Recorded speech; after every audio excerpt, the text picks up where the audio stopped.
Welcome into A Toast to Film. I'm one of your hosts, Ebo, and on today's episode, guys, I'm very excited because not only do we have Mr. Snail's pick of the week for the second time, but we have not one, but two theatrical releases that we will be reviewing, as well as we have a top five, because it is a top five of Dan the Man Stevens. But before we get into our theatrical reviews, we got to handle some business.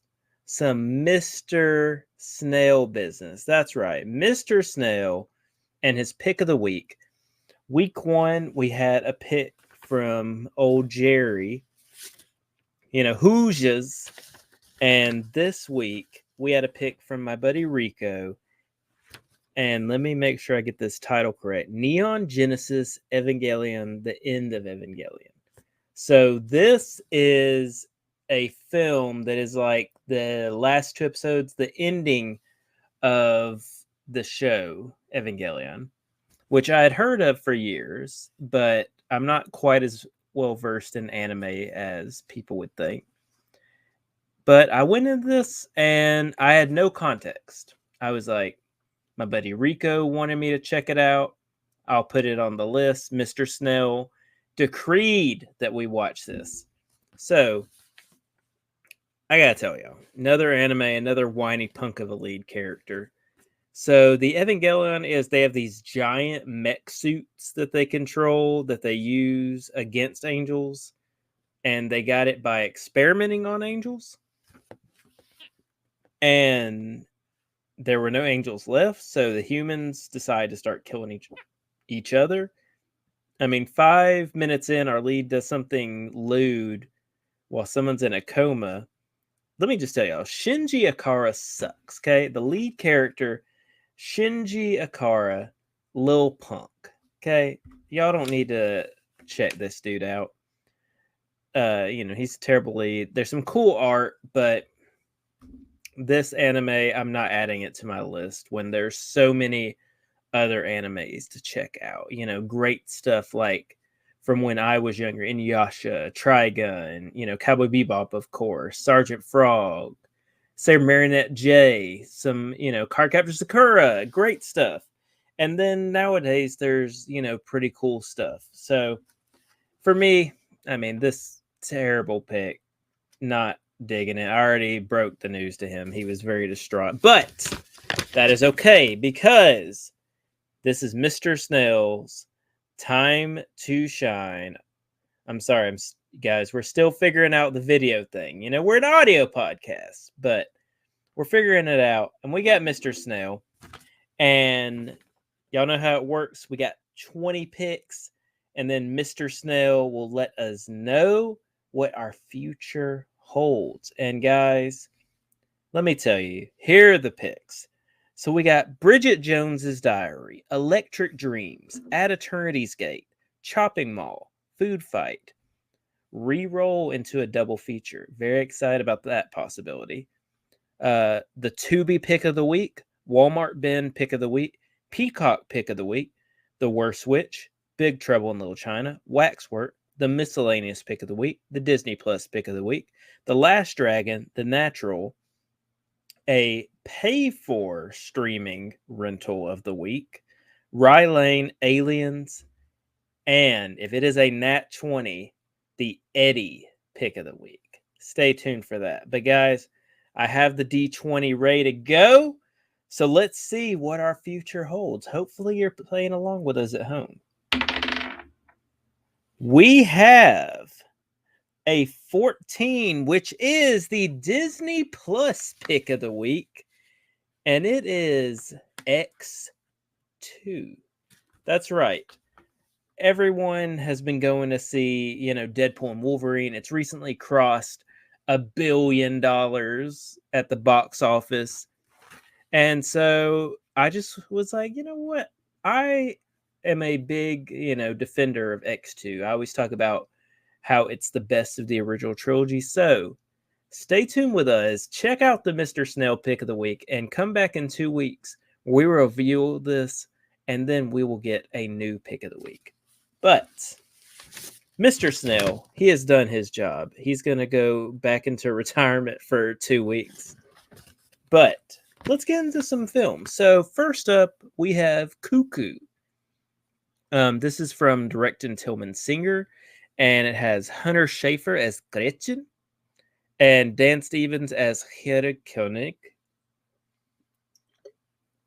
And this movie I was very hyped for. I thought it had a really good trailer, seemed like it had an interesting premise.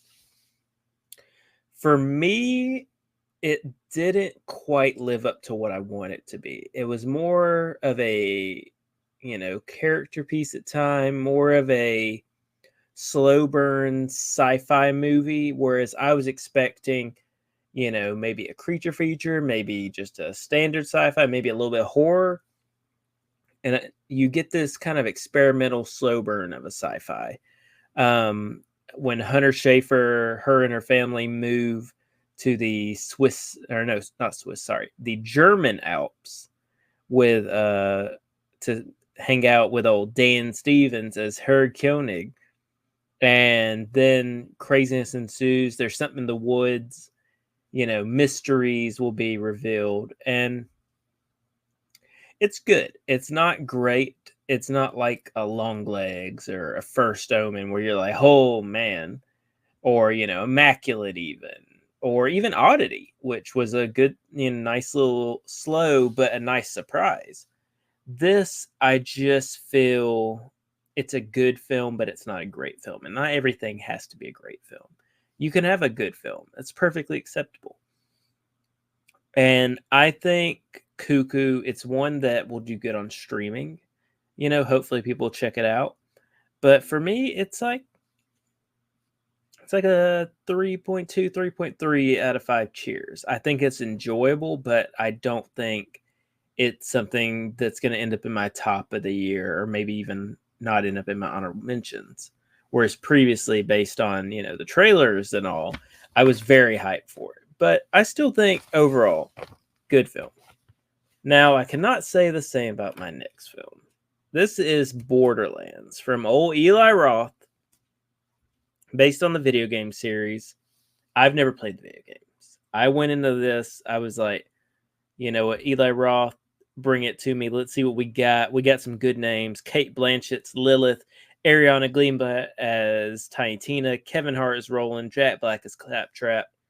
And I think this movie is it's boring, which is crazy because every 5-10 minutes there's an explosion or a car chase or, people shooting at something. And I just feel we're not given enough reason to care about these characters. I just feel that you're not invested in this world. I mean, there's a lot of things like the psychos, the people with the mask that's like the Borderlands logo for the games.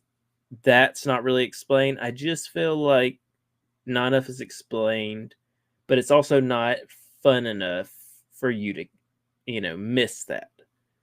So Borderlands, I think it's a 9% or whatever it is on Rotten Tomatoes? No, I do not.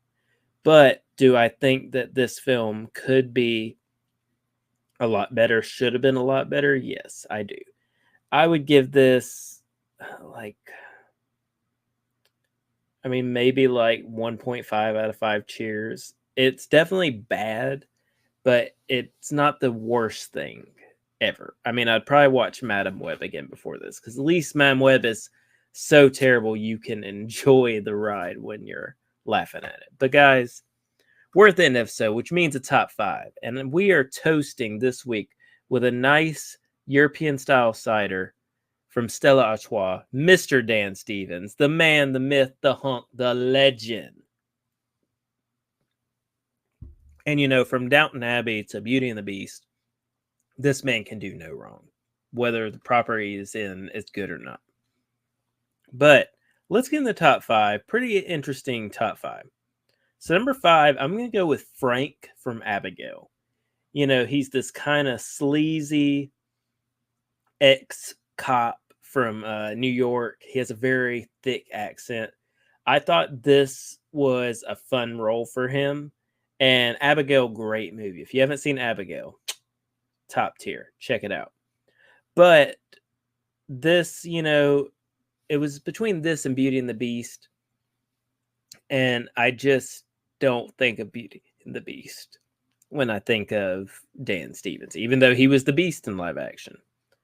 But number 4, we got Trapper from Godzilla X Kong: The New Empire. I thought he was hysterical. He was almost like Sharlto Copley level crazy.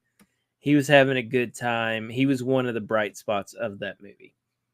At 3, I'm going to do Here Koenig from Cuckoo. I thought he was very weird, very mysterious. And he wasn't his normal, where everyone's like, oh, what a good looking guy this is. Even though, I mean, hard to make the man look ugly. Dude's a stud.